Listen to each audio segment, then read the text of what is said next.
Hey, you emotional support humans. Before we start Thick Skin today, I want to let you know that Jeff is hitting the road this year. 2020 coming at you, baby. Yeah.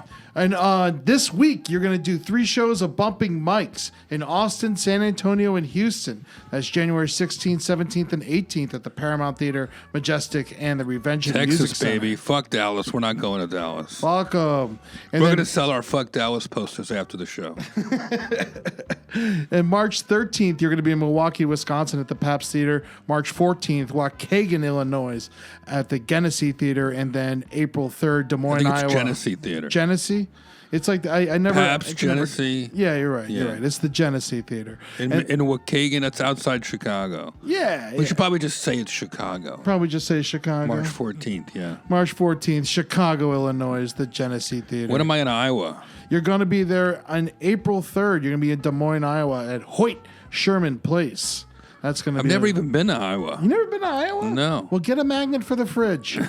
April 4th, Kansas City, Missouri. You're going to be at the Uptown Theater. Those are all the Bumping Mics dates. And, man, that shit's going to be fun. You all got a bunch of new material. And you guys are on fire. You practicing at the Comedy Cellar all through the holiday. You guys are ready to friggin' go. No, we're going to coming at you with new jokes and a killer show. I got some solo shows coming up, too. Super Bowl weekend in Miami at the Miami Improv. And some shows at CB Live in Phoenix in February. I hope you guys come out. I love all those Phoenix crowds. All right. Thank you. Let's start the show.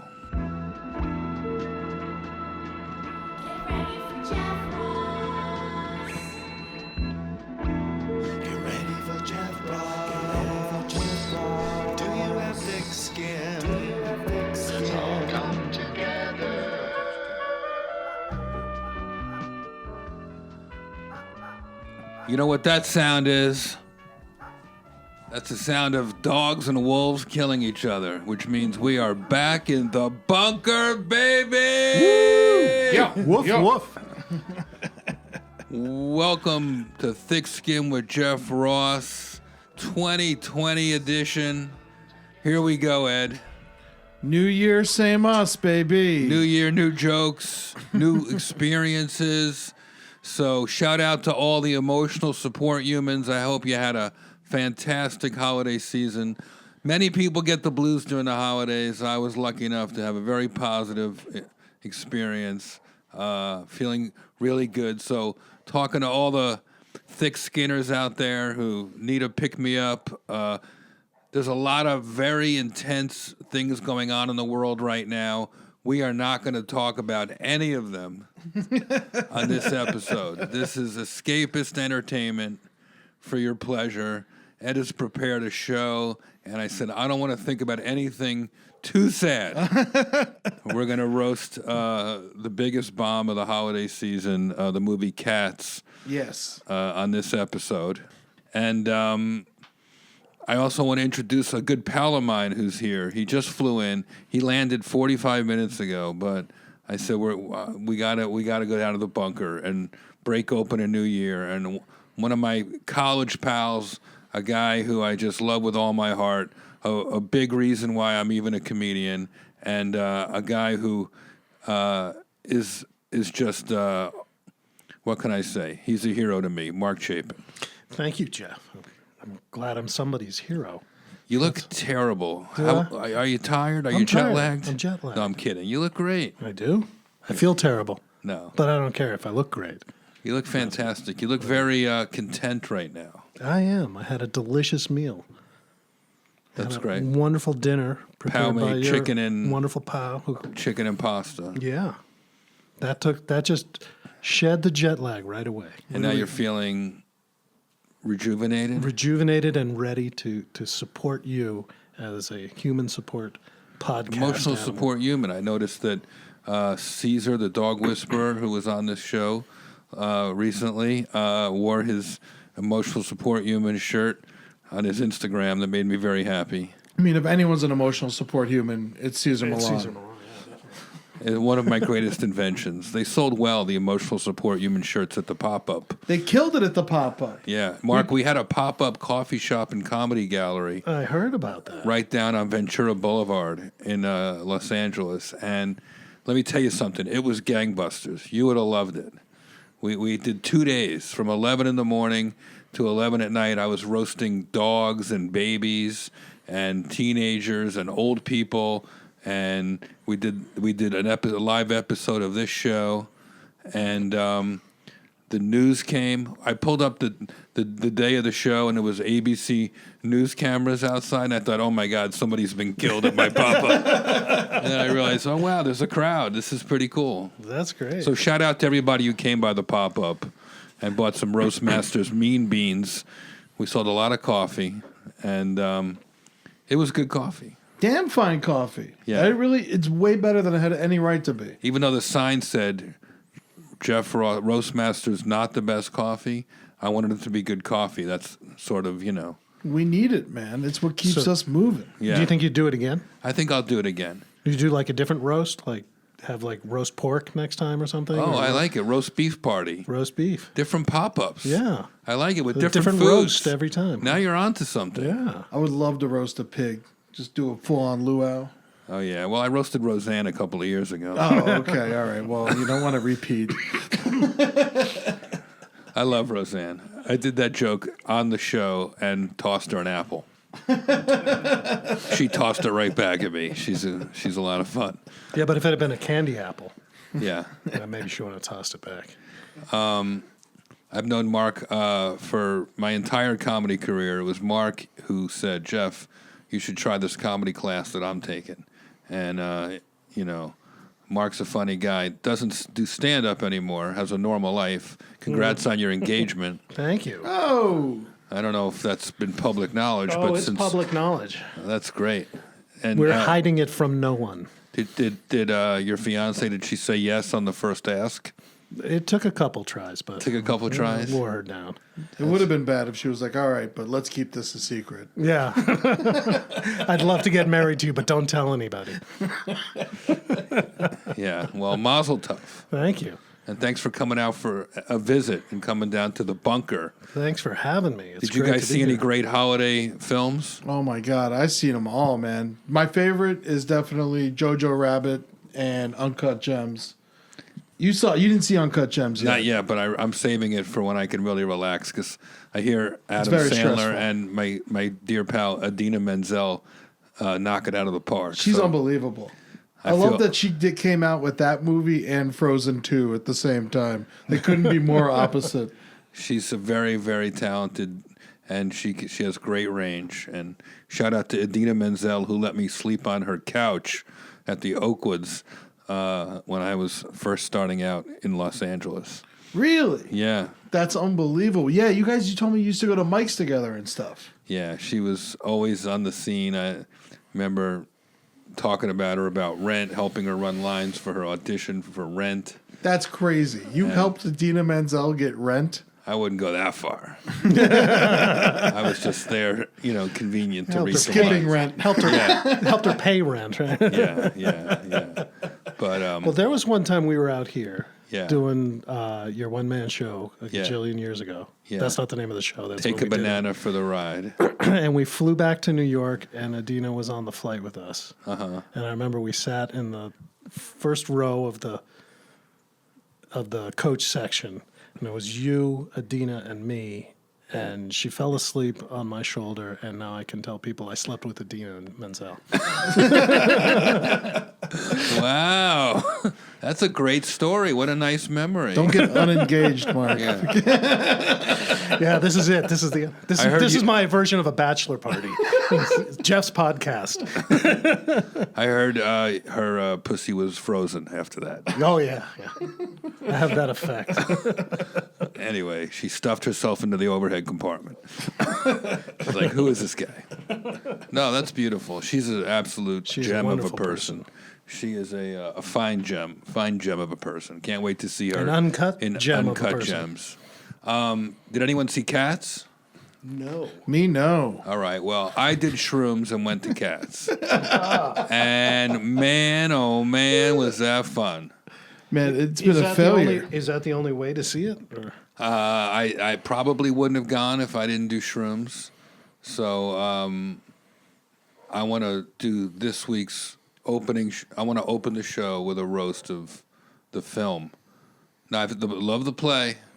Love the play. And I only roast the ones I love, but I'm going to make a rare exception this time and roast the film, the biggest flop of the holiday season to kick off 2020. Let's just put a nail in the coffin of Cats.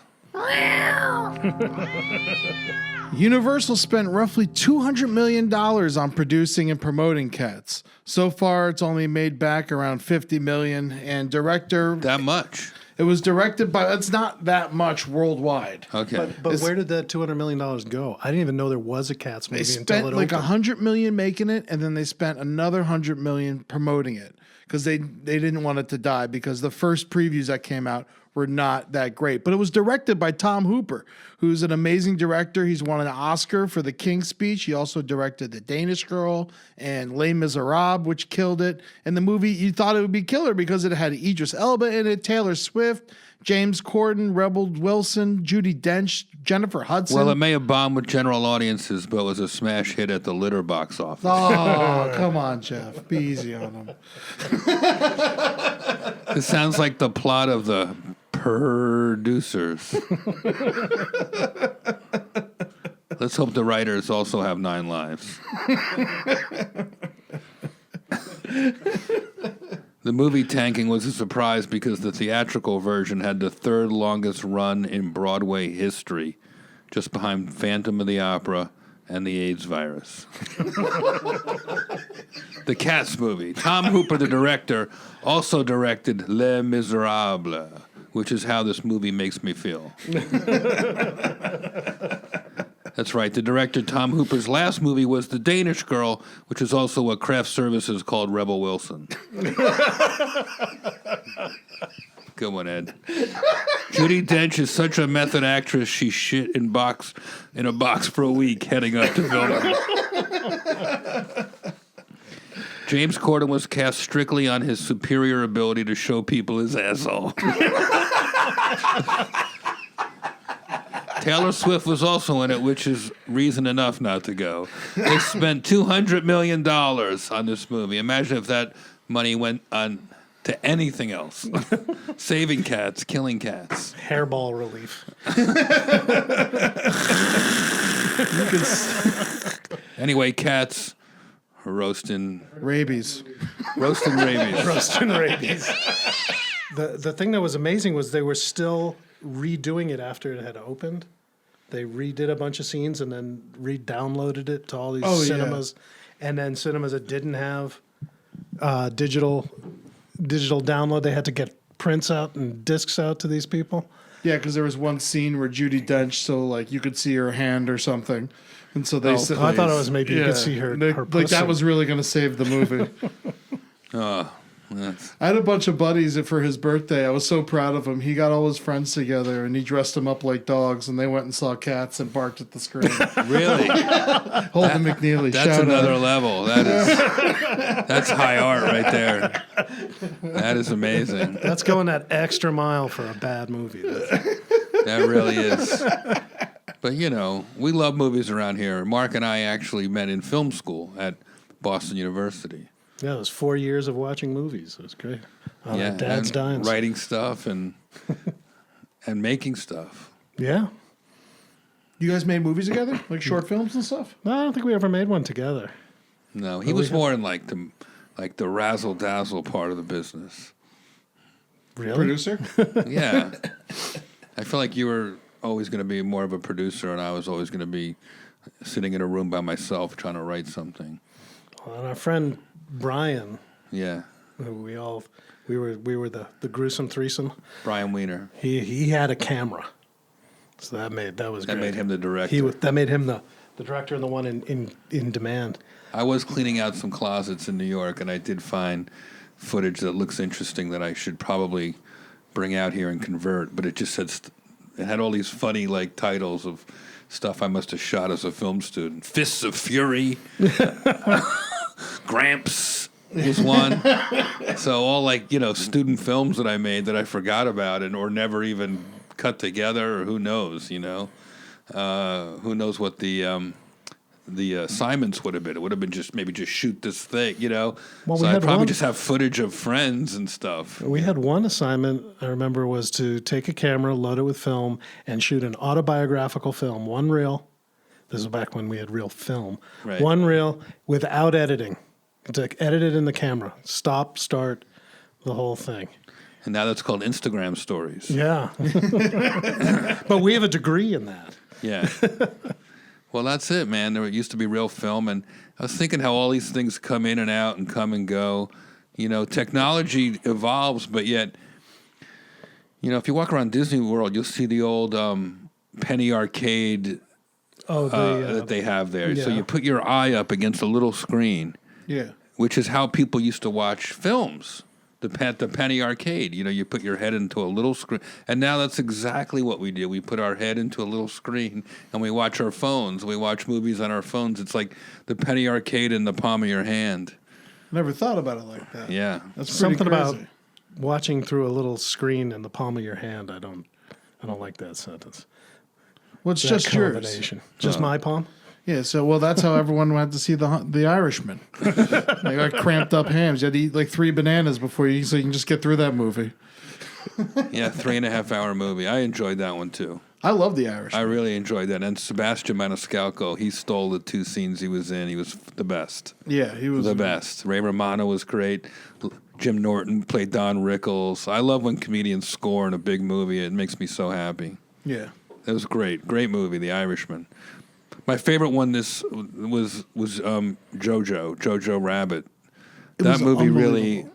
Have you seen that one? I saw no movies over the holiday. Come on. These movies, as the Oscar thing ramps up, people will start seeing all these movies that they've been hearing about. And, I am obsessed with like Holocaust movies, drama, but also when someone takes a swing at a Holocaust comedy, if you will. I did the Anne Frank roast on Netflix, and I love, I pay homage to Mel Brooks and his like send ups of the Nazis, and then I see this movie Jojo Rabbit, which is basically about a little boy who's in the Hitler Youth. I've never even seen any sympathetic story from that perspective of a Nazi. It's a little tiny boy who looks like right out of Home Alone 4 or something, but he's a fervent Nazi. But he's also kind of a weakling. And, his bravery is working against his thin frame and meek sort of, he's not a fighter. And if anything, he's a sweet kid. And his mom is played by Scarlett Johansson. And Hitler is played by the filmmaker. Taika Waititi. Yeah, so I also love Tarantino's Hitler movie. I love that kind of stuff. I mean, that was amazing. We finally got to see Hitler get it, man. That was, Yeah. That was spoiler alert. But Well, the little kid does kick Hitler in the balls in Jojo. Oh, Yeah, now you ruined yeah, it for me. So that was good. I always love a good. And we had quite a few Hitler getting kicked in the balls jokes at the Anne Frank roast. He in only the had ball. one nut. So kicked in the ball. He got kicked in the ball. Kicked in the ball. Yeah, so I'm looking forward to seeing the rest of these movies, Uncut Gems and Parasite. I haven't seen yet either. Parasite's great. You're gonna love that. Yeah. I saw the new Star Wars movie. Oh, yeah, I cool. saw that too. It was fun. It was Yeah, fun. it was an I hate an when- hour and a half of entertainment. I hate when people complain and go crazy over this stuff. It's like, oh, was your huge space war movie not that much fun? Like, come on, Yeah. it's like, and go enjoy yourself. Stop being such a dickhead. It's just like, it's like, Yeah. what do you want? I don't understand. Yeah. There's a dog with a crossbow. It's just like, enjoy your movie. I don't. Yeah, that's such a good point. Like, not every steak is exactly the same, but it's juicy. Yeah. Yeah. J.J. Abrams, I love that guy. I have to see that movie.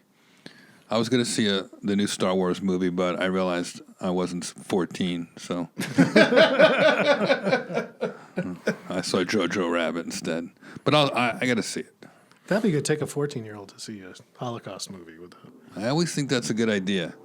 I'm always, when they say kids can't be Anne Frank on Halloween, I'm like, everybody should pay tribute to Anne Frank if they want to. Of course, if a kid wants to be Anne Frank and he can do it with dignity, do it. It's better than doing it on D-Day. That's a good point. That's a good point. Well, how was your New Year's, man? My New Year's was I didn't wonderful. Get to spend it with you. No, I took off on New Year's Eve. I went to my friend Seth Herzog's party at a piano bar. Remember Zog? Yeah. And has great parties. And went with my buddy Dave Juskow and my girlfriend. And we then went to the Comedy Cellar and met with Attell. I got to perform with him right after midnight for like 2.5 minutes at the end of the show. It was great. That's great. And it was a great New Year's, a New York New Year's. Got to see a lot of family. Went to my cousin Matt's wedding. It was really fun. My cousin Matt is 30 years old. He runs a YMCA summer camp in New Jersey, and he got married at the camp. And it was the mousse was delicious. They served They mousse. caught it right there at the camp? Yeah, no, he was married by a rabbit. It was right by the lake. It was a lovely wedding. No one even stole the picnic basket. It was fun. It was great to see all the family. It was really fun. We missed you, Ed. I know. I wish I was there. You can't make all the weddings. You can't make all of them. Yeah. Man, but he did a in the woods in January. How was it freezing? It wasn't as bad as we thought it was going to be. It wasn't. It was lovely. The weather, when we got there, it's the camp is called Fairview in Fairview Lake, and the lake was completely covered over with fog. So you literally were 10 feet away. You couldn't see the lake. That's so cool. And then as the ceremony started, when it started, that's how it was. And by the time it ended and they were walking out, the fog had lifted so you could see the lake. So we all then walked to the other building where they had the reception and cocktail hour, and everything was just awesome. Wasn't that the camp from White Hot American Summer? It might be. It might be. Was the director still there? Marty, whatever? Maybe. But it was a lovely wedding, and happy for my cousin Matt. Found himself a nice lady. It's all working out for people. It's all working out. Everything's happy. Everything's good. Well, the world's falling apart, but our lives are doing okay. It has been a rough start to the year. But, we have a very special birthday today. Yeah. If you would like, I would love to give a nice shout out to the new lonely princess, Kate Middleton. Oh, it's her birthday. It's her birthday. Right? Just the day after her family says, the other half of the family says, fuck you, we're moving to Canada. New York. Taking my talents to Hollywood, New York. So Prince Harry and his wife, Meghan, quit the royal family this week. They quit the royal family right before Kate's birthday. I guess they didn't want to buy her a present. Meghan and Harry have announced that they are no longer going to be royals. And just after the announcement, just hours after it, Madame Tussauds, the wax museum in London, has removed them from the royal family exhibit. They used to stand next to Queen Elizabeth II, Prince Philip, Prince William, and Kate Middleton, but now they're over at the world stage section. So go check them out there. Don't worry, they're not gone. You can still see them, but they took them out of the royal family. And the new royals actually are going to start splitting their time, like you said, in Canada. Huh. All right. You excited for them? Does this matter to anybody? Well, and now they've actually moved to a better location in Madame Tussauds. They're next to Ozzy Osbourne now, I think. Oh, well, that is true? Yeah, that's true royalty. Yeah, rock and roll royalty. I just, everybody's giving Meghan and Harry a hard time when they're secretly wishing that they could quit their own families. Yeah. Right? I mean, think about how many people. I love my family, but there's a lot of people out there that if you could just quit and start over, you would. Yeah. I mean, they're filthy rich. They're going to go have a nice time. He's not going to be king. Mm-hmm. No. I will say, not to sound like an asshole. Yeah. But she did leave her old family in the dust, too. Ooh. Ooh. Team Kate over here. Wow. I mean, who knows? I don't know what the story is with the old family, but that is something to think about.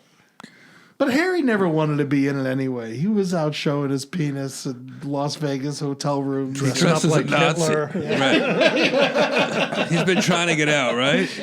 They saw what it Or he did to was his... just auditioning for Jojo Rabbit and forgot to take the costume off. Yeah, he was... he saw what all that pressure and paparazzi and power did to his mother. It put her in a precarious position. I mean, I would hate the royal family if it's what killed my mom. Like that, I mean, that would drive me insane. I would not want to be a part of it. Well, I've been binging on The Crown. Oh yeah, I heard it's great. It's a really great show, and each episode takes another little event in the royals' history. So now I'm up to season 2. We're into the 60s, and then the new season comes up through the 70s. This will be season 4, right? It's the next royal scandal for them to make an episode of. Really? That sounds like a cool show. The Crown. I got to check that out. Let's do some touchy subjects. Touchy subjects. these are actually like kind of like a recap of the past month and kind of like our welcome to 2020. This one, you ever hear the Gallup poll? Yeah. So the Gallup poll this year for the most admired man in 2019 was a tie between Donald Trump and Barack Obama. Both scored 18%, which is very interesting. And I was curious to see who else was on it, and like who had won this thing in the past. And it is pretty scary to think that just the same amount of people like Obama as much as Trump.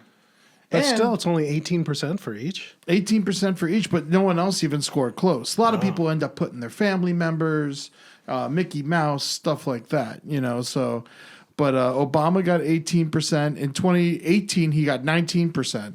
So he's down a number.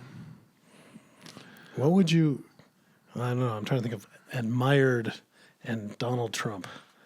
What would I guess his position is? He's telling everyone to go fucking stick it, man. Yeah. He gave it to that 16-year-old climate activist who's giving all the lip to the world, telling us what to do. He set her straight. Sure did. Right? Then went out to celebrate by rolling back some environmental laws. Yeah, he's tweeting at her at 3 a.m. Fuck you, bitch. I want to be Time Man of the Year. Get out of my way. I don't know why he sounds like Cartman on Twitter to me, but... Fuck you, bitch. I'm trying to save the world. I'm trying to run the world. Everybody sounds like Cartman when they angry tweet from the toilet. I love Greta Thunberg. Here's who rounded out the top 10. Surprisingly enough, the number 3 person... most respected, admired man in 2019, Jimmy Carter, number 3.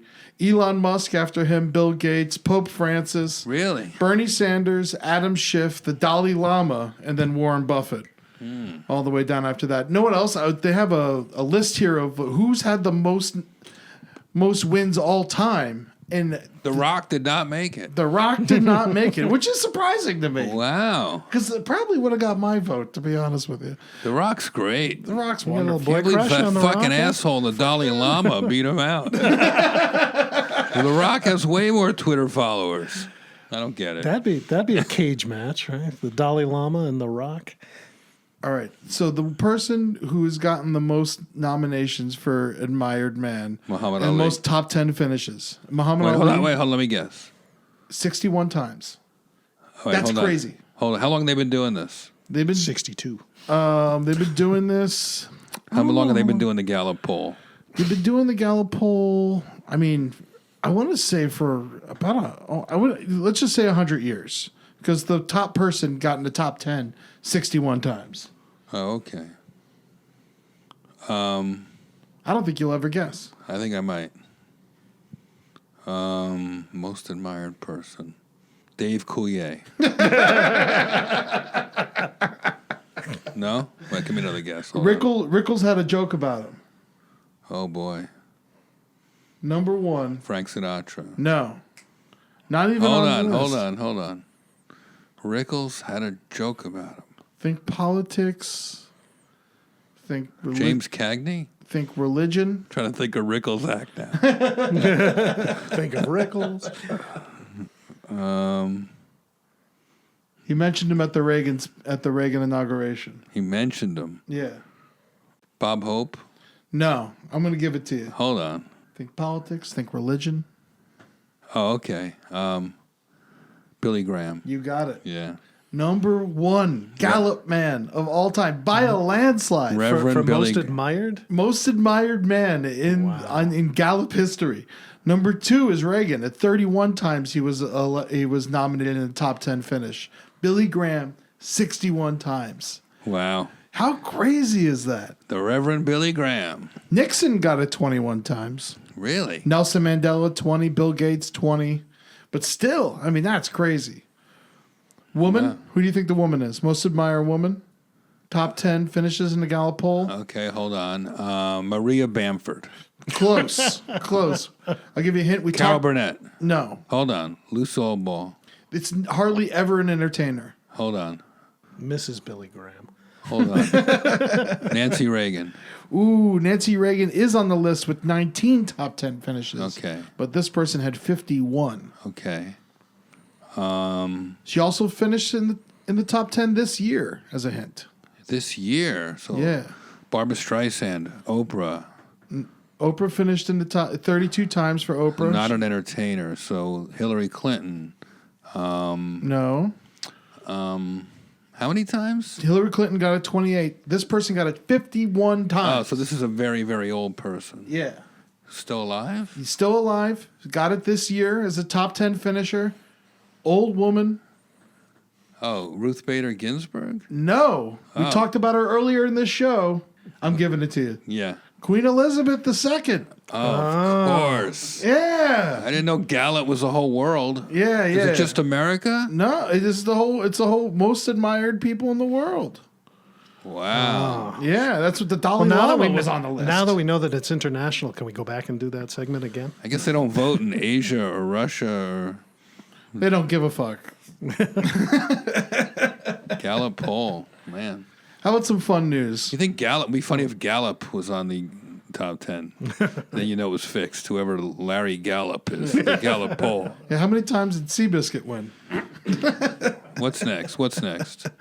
Sharon Stone, God bless her soul, got blocked from the Bumble dating app. Did you hear about this? Yeah. Bumble thought Sharon Stone was a Sharon Stone impersonator.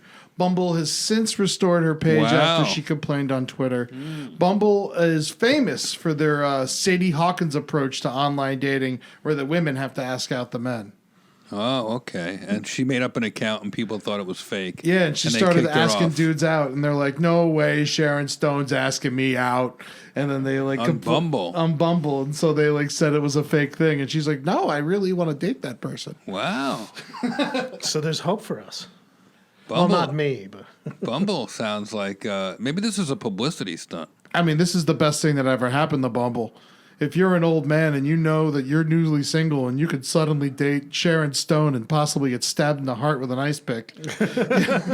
Wow. gee, I was going for the boiled rabbit dinner, but This does happen a lot. I get a lot of fake Instagram accounts. You do. It's Yeah. happened a couple times. It's very aggravating. Yeah. And they hassle people and try to get them to follow them, and it's creepy. Yeah.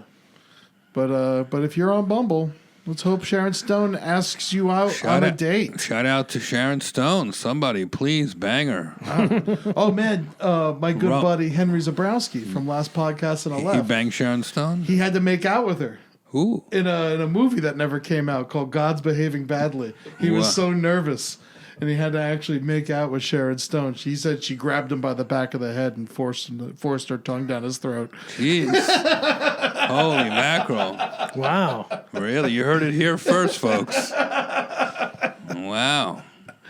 Oh man, Is that a Weinstein picture? no, it's some rich guy who decided to make a movie, and then the movie never came out because it was so bad. God's Behaving Badly. Sharon Stone, Alicia Silverstone, who was it? John Turturro, Christopher Walken. It was an unbelievable cast, and it just never got made.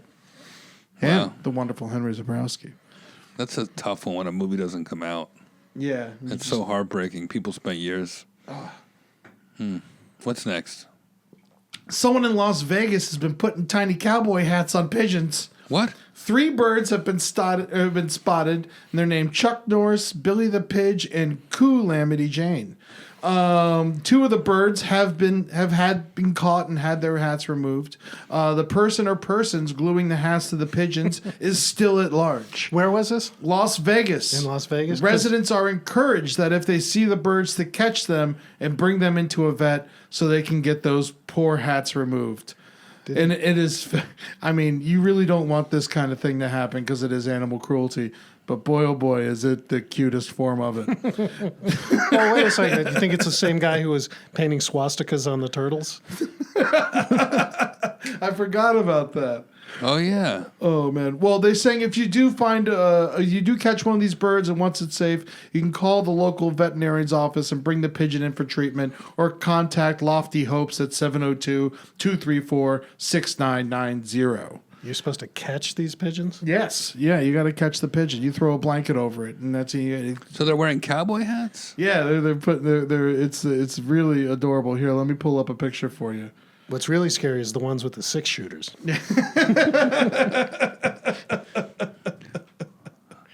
What is that? It's just a pigeon, Pigeon with a ti- hat with a glued tiny on his little- head. That's so mean. It is so mean. But Well, it is hot and sunny in Las Vegas. yeah, so So they're giving him a little A little shade. shade, a little cool. Up their game a little. Maybe they can get a dove now with the hat. at least it's, yeah. The birds don't seem to be struggling with him. Maybe they like it. Luna loves when I put sunglasses on her. She does. Rambo loves shirts. So maybe pigeons love hats, and this person knows something. At least he's not stapling them to him. How does he get them on there? Glue.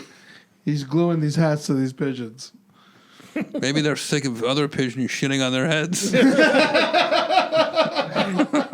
I think Pigeon, man, it's occupational hazard. I think it's a good idea. That's hilarious. Oh, man. Do you remember any of your stand-up jokes, Mark, from our early days?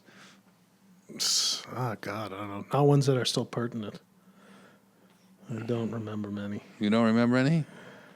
I remember the whole thing about the New York subway system, but it doesn't make sense now. What do you mean? The one about how to talk to the people in the token booth. Oh, yeah. Because they had those. Now there's no token booth. Everything's done on a computer. There's But still a everyone person trapped down there. Yeah. Well, Yeah. And the sound system still sucks. yeah. It's just more expensive. They should get a better sound system then, huh? Yes. Get all that extra money.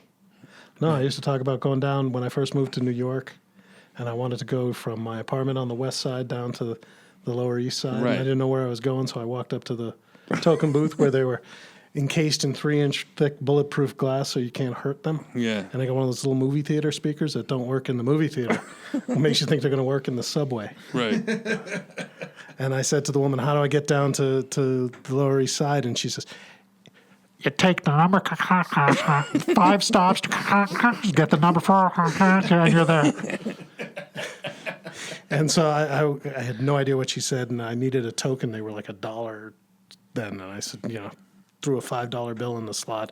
And she said, how many? I said, and she gave me 1 token and $4 change. They speak that talk. It worked perfectly. Yeah. That's great. He's the one who said I should try stand-up. We took the same class in New York City. So you took a comedy class. Yeah. That is a good advertisement for comedy classes. Shout out to Lee Frank. Lee Frank, the man with 2 first names. Yeah. What's Lee old Lee Frank. Frank up to these days? He's around. He's doing great. Writing, producing. He's doing great. You remember that class, Mark? I remember that class very well. I remember who else was in that class? Sarge. Sarge is doing great, too. He was in my class. I hear he's down in Florida, mostly crushing it. Oh, Lee Frank, he was a writer on Celebrity Deathmatch. Yep. Yeah. How about that? Among many other things. Yeah, we had a good time. Well, I took the class the Semester before me. before you. If you could really And I call it told you. semesters. The session before It you. was a session right next to Port Authority bus terminal that I Yeah. would go for 3 hours before I took the bus back to New Jersey to check in on my grandpa, who was sick. That was my once-a-week night out, go to comedy class, and try out whatever that was going to be. Yeah. That was a fun time with your grandfather, even though he was sick. Yeah. Aside from the sick, Yeah. he was a great guy. What do you remember about him? What do I remember? I remember him coming home from the hospital one time for some stomach thing. I don't remember what he was in the hospital for, but he came home and the first thing he did was he had this package of, I don't know, it was just like fat in a deli pack. Right. And he's like, I gotta eat this now. I'm hungry. You just got out of the hospital. He had esophageal cancer and shingles, and Everything. he just wanted to eat, huh? And then he had that girlfriend, his hot girlfriend. Oh, yeah. Yeah. I'd give her a jump. That's what he'd say. Do you like her, Pop? I'd give her a jump. Still fucking in his 80s. Yeah. Got a shout out to Pop Jack. Yeah. I'm wearing his ring still to this day. He was fun. Lee Frank's a regular over at Flappers. Who cares? We're talking about my grandfather. That's 4 podcasts. You just checked out of the best part of the show to read about Lee Frank. I love Lee Frank, but talking about my grandfather, he's one of the only people in the world who knows my grandfather. And you're still researching Lee, who we can call anytime. Jesus. Do you remember when we graduated from BU, my parents had a little party at their house, and you came with Pop Jack. I think I do remember that, yeah. And our other friend, Brian's ex, Right, she was there with her sister who went to Tufts. right. And I remember he got introduced to her, forgot her name, and ever since then referred to her as the Tootsie from Tufts. That was a fun graduation. I have a good picture of us. Yeah. Of you, me, and Brian Weiner at graduation. I And posted Dose. it on Instagram Yeah. not too long ago. And Dosage. And Dosage. Eric Fingerhut. Yep. Yeah. That is so funny. That was a while ago. The 80s in Boston. Yeah. Punk rock. Long ago. There's a movie, speaking of holiday movies, and I didn't get a chance to get up to Boston to see it, there's a movie called WBCN, Where the Revolution Started. Really? And it is all about BCN from its very beginnings up till the end in the 90s. And it's supposed to be great. Mark Perreno. He's in there. And, I was his intern for a little while. Well, I didn't know that. And Matt, the Culture Vulture. Yeah. What was his name? I just remember Culture Vulture. And Jim Zaroli, all the NPR people are still out there. David Green, I still hear them on NPR, but they're all big shots now on the national shows. and Charles Laquadera's back in Boston. Oh, yeah. Yeah, came back from Hawaii. Yeah, I worked at WBCN, the rock station, as an intern, and on my student work-study job was working for Hugh Munoz at WBUR, National Public Radio Boston affiliate. I was an engineer for Car Talk and Morning Edition and Evening Evening Edition, I guess. After they had so many shows, so many cool shows, lots of editions, and I learned a lot about. Learned about the news and how to edit. And back then, you used tape and chalk and a razor to edit the news stories. That was intense. On deadline. So you had a razor. You were like... You just ruin it in any second. Yeah. Yeah, no, I definitely learned how to work under pressure. That And job. I went and did an internship at WGBH for a radio drama show. Uh-huh. So I was basically doing Foley work Right. with a razor, Yeah. cutting tape and turning it backwards and mixing other things into it and recording mud in a corner with your fingers so it sounded like horses. You know, Wow. all kinds of stuff like that. That was GBH, cool. that was another public radio station. It was also Channel 2, and they brought you Zoom. I miss Boston. I got to get a gig up there soon. Yeah, come back. You're forgiven. We definitely got to get you on the notable station alumni list. I only know who half of these guys are. Why don't you see if Lee Frank's on there? Yeah. He's not. You got Peter Wolf. Oh, yeah. Was there Billy West Yeah. Oh, from yeah. the Ren and Stimpy show? Yeah. I'm not on there? You're not on there. Opie and Anthony. They were never on there. They just got themselves on the list. It's all money, Jeff. Yeah. Well, no one cares about this list. I thought Stern went there. He did. Oh. To What are you looking What are you at? looking at? I'm looking at WBCN FM he wasn't Wikipedia page. No, WTBU.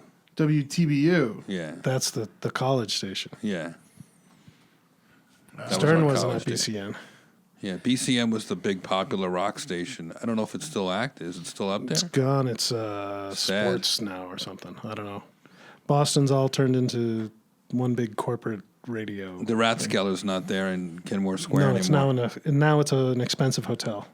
Really? Oh yeah, Kenmore Square is very different. You should really come back and take a look at it. It's the high rent neighborhood now. All that I love it there, man. I love that town. all no matter that what. dirty, gritty Fenway, Kenmore Square stuff gone. It's all rich people and BU students. Really? Oh yeah. There used to be homeless people and a lot of fun characters around Kenmore Square. Yeah.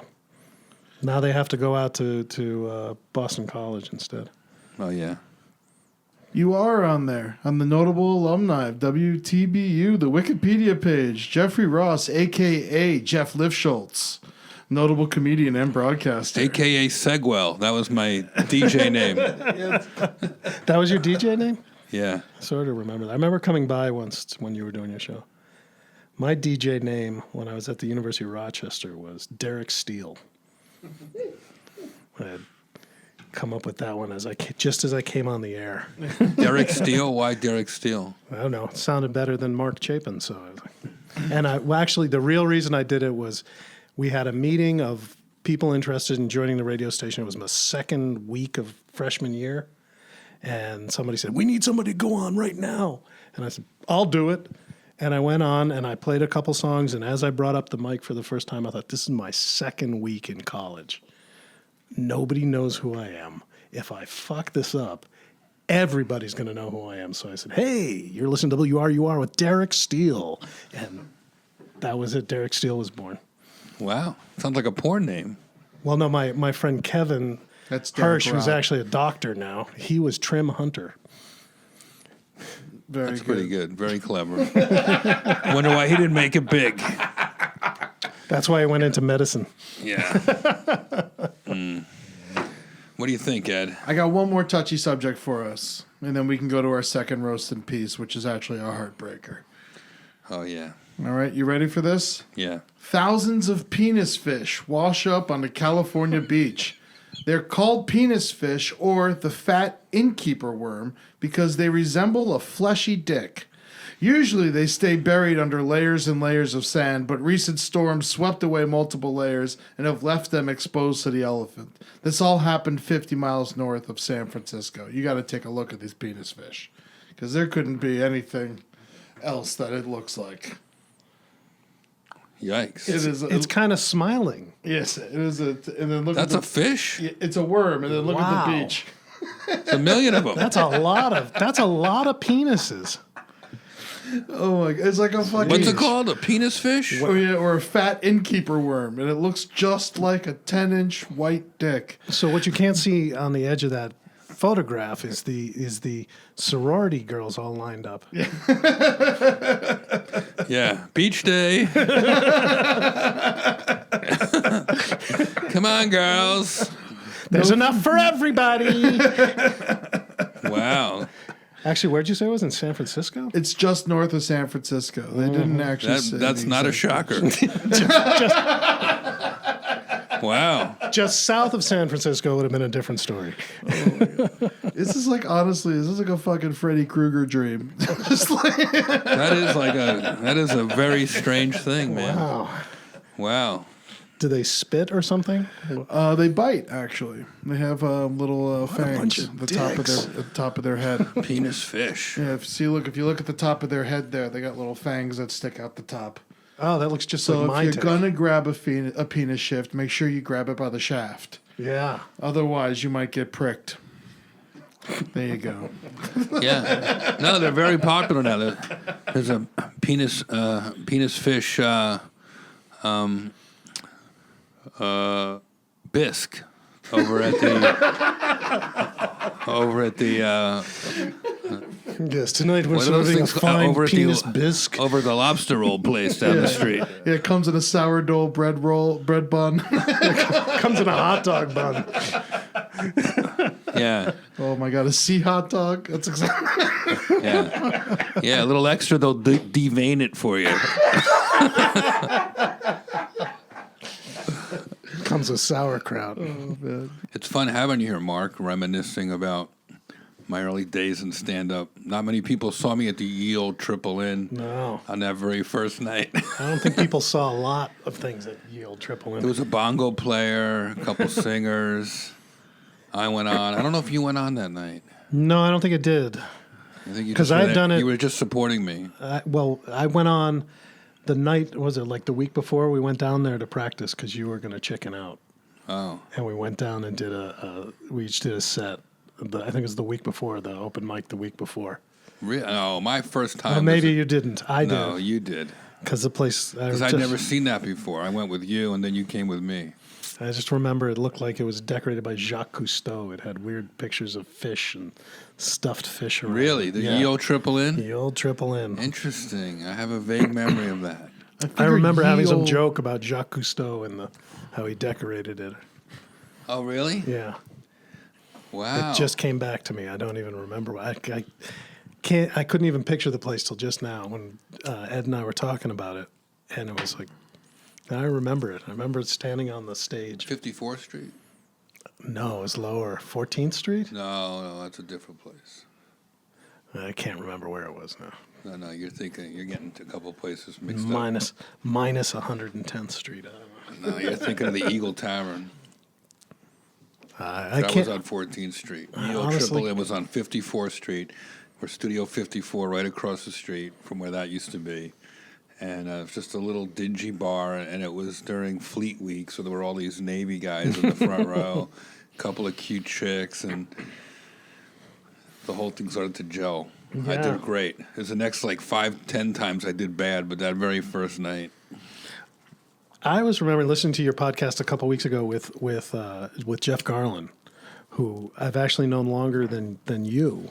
Yeah. Because his family and from some friends of mine from Florida, we're all friends and whatever. And I remember one night you were doing, it wasn't Jokers and Brokers, it was some other show you were doing. Right. And you passed Jackie Mason, Oh, yeah. and you gave him I tickets to remember. your show. That was for the Eagle Tavern, I think. That's Was that the unbelievable. Eagle Tower? And I remember you telling me how you're like pleading with him, come to my show. Oh, because TV was supposed to come.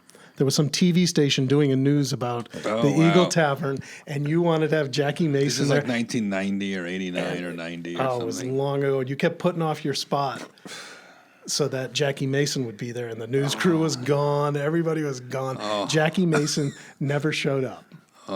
And it was really funny. We wrote this whole letter to the. I'm sorry, I had to go to the chiropractor. Well, wait. So we wrote a whole letter to the New York Times, an open letter about how thank you, Jackie Mason, for not showing up. It was like, I waited, I moved my spot 3 times. Where was my friend Jackie? Did we send it? I don't remember, but it was always kept repeating, where was my friend Jackie? Well, we had this nice talk with him on the street. I introduced myself as a young starting out comedian. He seemed to take interest. Yeah. And we talked for a while, and I gave him 2 tickets, which I had to pay for, starting out. And Well, then a few weeks later, I was in Florida visiting my friend. and by the way, he was like my favorite. I'm like, Aunt Oh, Bess yeah. would take me to his shows. So Yeah. it wasn't just meeting a comedian. He was the comedian at the time. He had the biggest one-man shows on Broadway, and I was a very big star. Well, a few weeks later, I'm in Florida. I'm a very important person. I was a very important person. And I'm Are you telling trying the to tell story. me I'm telling you. Are you trying to tell me that I was bigger than you? You looking at me, telling me that I was bigger than you? But Sorry. so I was telling the story to my friend, and Jeff Garland turns around and goes, "Wait a second, what?" Just after Jeff met Jackie Mason, his hero of all times, and gave him tickets to his own show, Jackie Mason turns the corner and runs into Jeff Garland And he says, Jeff, I just met this kid. I don't know. He gave me these tickets. He said I should go to his show. He seemed like a nice guy. Should I go to his show? And Jeff says, I don't know who the fuck he is. Some loser. Don't go to his show. Wow. Unbelievable. And that was how my Jeff worlds collided. So you saw that or you heard that story? No, he told me that story. That is crazy. Because otherwise it just would have been some other conversation. Like I he knew remember that. Jackie and he just... I remember that. Fucking Garland sold me out. Goddamn motherfucker. That could have been my big break. Yeah. Opening for Jackie Mason the rest of my career. Yeah, you would have been on Curb. You would have done all that stuff. Really? Yeah, that would have been your life instead. Instead of Jeff Jeff Garland's? Oh, no. Could have been in the Sheryl Crow video. Was he in a Sheryl Crow He was video? in a Sheryl Crow video. When I lost track of him for a long time, and then I turned on the TV one day watching some Sheryl Crow video, and he's driving a taxi cab in the video. Oh, that's I'm like, great. oh my God, how do you do that? Garland's fun, but I can't believe he fucked me with Jackie Mason. In Fucked you 1989. with Jackie Mason and a penis fish. And 1990. Well, all right. What can I tell you guys? Mark, it was so nice that you came to visit. I'm glad. I'm actually here on a bit of a reconnaissance trip too. Oh, yeah? Yeah, because I asked my girlfriend of 12 years to marry me. That's how old she is. I'm going to jail, but but no, we got engaged, and she wants to get married in your backyard. Oh. Really? So I'm going to take measurements while I'm here. Great. Eddie does all the renting. So if you okay. want to. Wow. And if we're lucky, we can plan it on a day when you're here. You want to get married out here? Yeah. Wow, I love that idea. When? We want the Rabbi Roastmaster. Oh, my Lord. Oh, so Because- Well, he's the one who's an ordained minister, not me. Ah, there you go. Well, you could be Cantor Roastmaster. I like that. Rabbi Ed. I mean, no one knows. I can just sign the paper, and you can do whatever you want. No, we don't care. We don't care about that part. Well, I would love it if you got married at my house. That would be fun. Would enough of your East Coast people come out? I don't know. You know, we've both been married before. We both had big wedding ceremonies. We're kind of over that.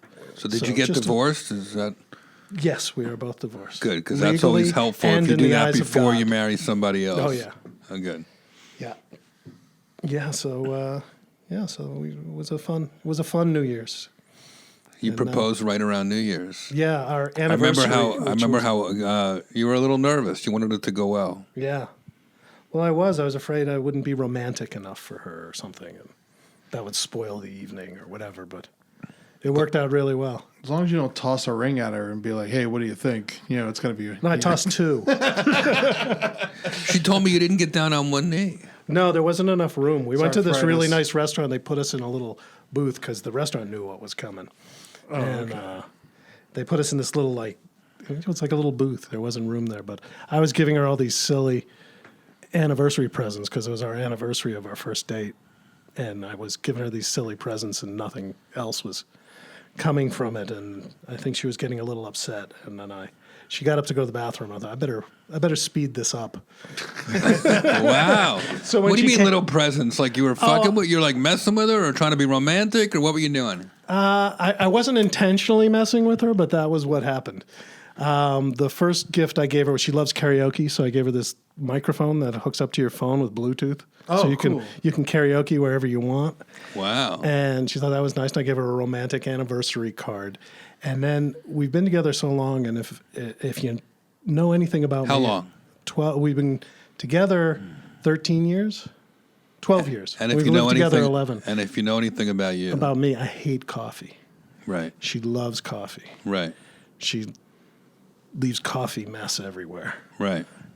I've come to accept it to the point that I actually bought her a really nice little single French press coffee thing that I told her was a real symbol of my ongoing commitment to her. Where's the ring, asshole? Yeah, well, then I gave her the ring, and she was actually told me later that she was so upset when she got up to go to the bathroom, she almost cried. And then she came back, and I gave her a ring. Wow. So you She tortured was her. so happy. Wow. I didn't intend to torture her. I don't. Did she know? Was she wanting a ring, and that's why she got up and left? We had talked about it a few times. About That's a beautiful story. You did the romantic thing. Good job. You did the romantic thing. She was happy. I was relieved. It's all. What'd you write in that card? It made her so mad. No, the card didn't make her mad. It was not giving her the ring, I think. He was kind of teasing her, building up to it. Yeah. I think the attempt is the win, my friend. You really did a good thing. So. And it makes it a better story than if you just like sat down and said, I'll have the Caesar salad, hold the anchovies, and if you could bring the ring now, that'd be great. I think it's wonderful. Wonderful. And good for you, buddy. So Thanks.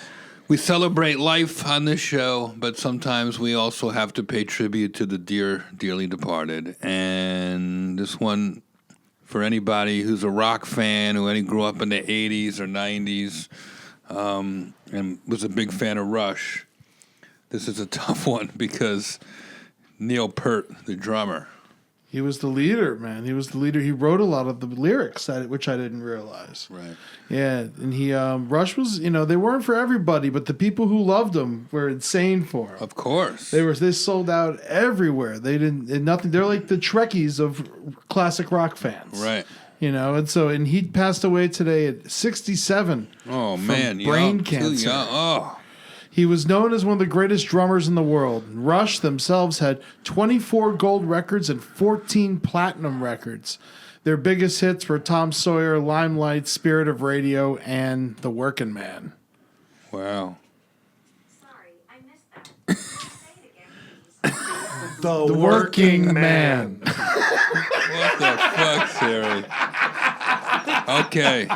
It's time for Neil Peart, Roast in Peace.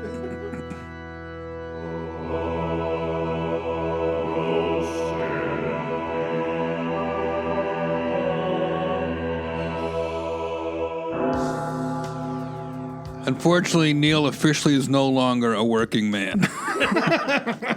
Right now, he's in purgatory. I hope he's not in a rush to get to heaven. Finally, he'll be reunited with Tom Sawyer. Neil Peart is proof that if you buy a shit ton of drums, people will think you are a good drummer. He had more drums than the Cherokee Nation. If you think Neil was a fast drummer, you should have seen him masturbate. Neil's rock was progressive, but unfortunately, so was his brain cancer. Neil, may your spirit live forever in radio. Rush in peace, rest in Zildjians. Neil Peart. Oh, Yeah. Well, thank you, Ed. of course, buddy. This is so much fun. It Thank was you really for good. Congratulations on everything, my friend. Thank you, Jeff. getting married. I've been Yeah. engaged for a year. It's I know. wonderful. You'll love it. You are my inspiration, Ed. Thank you. Oddly enough, you were did it, I mine. said I could do that. That's great. Boom. There you go. Well, if you want to see Mark and his engagement, go to the Boston. We're registered at Macy's. That would be good. We should fill people in with your wedding plans on the podcast. Thank you all for listening to the show. Yeah, It's great to be back. I hope everybody's feeling good.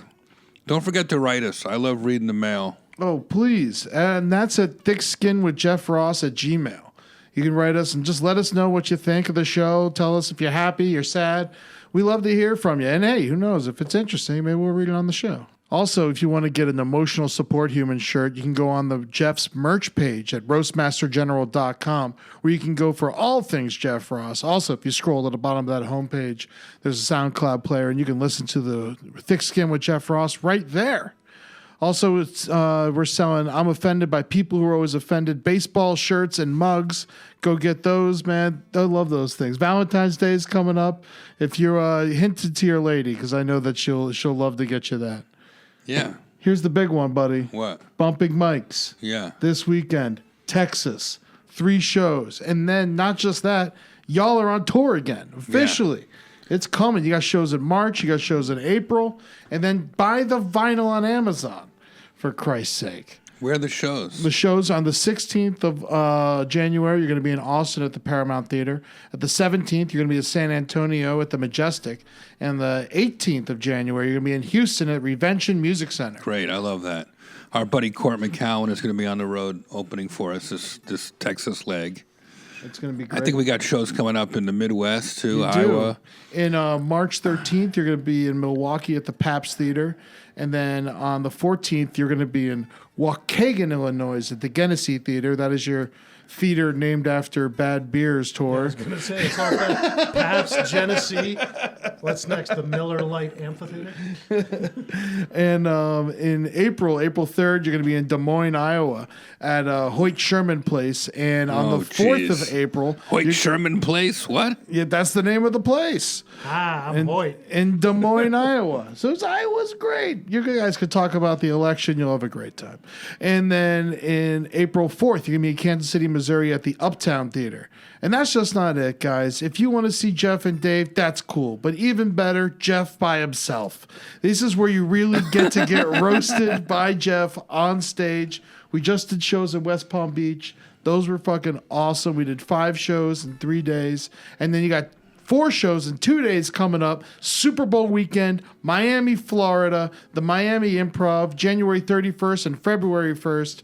Doral, Florida is actually where it's located, even though it's the Miami Improv. Right. But it's a cool new club, and it's owned by the West Palm Beach place. And those shows went so well that they wanted you to come back so fast. Hell yeah, man. Super Bowl weekend in Miami. That'll be great. Yeah, you sold a lot of food. I have the fattest fans. Is that it? Is that it? And then February 6th through February 8th, you're doing 5 shows in Phoenix.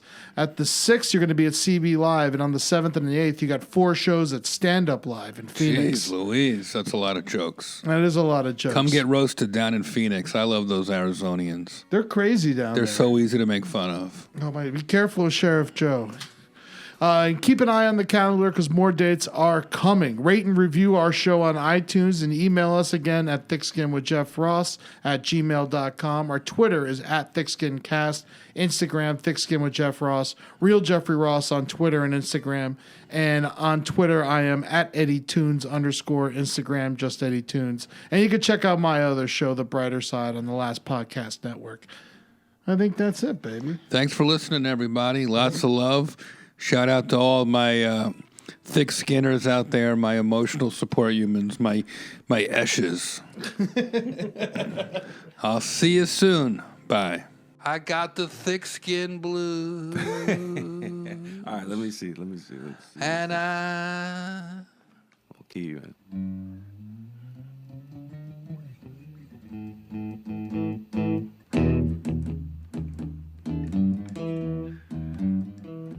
Damn.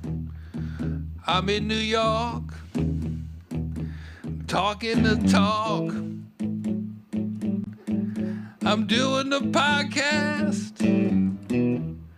full tank of gas. Uh-huh. I got Cousin Ed and Gary too. I got the thick skin blues. Having a drink. My armpits stink. Hey. I'm feeling so good, I'm in the hood, I don't want it to end. I got the thick skin blues.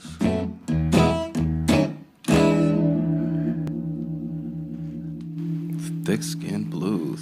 Thick skin blues. Thick skin blues. Thick skin blues.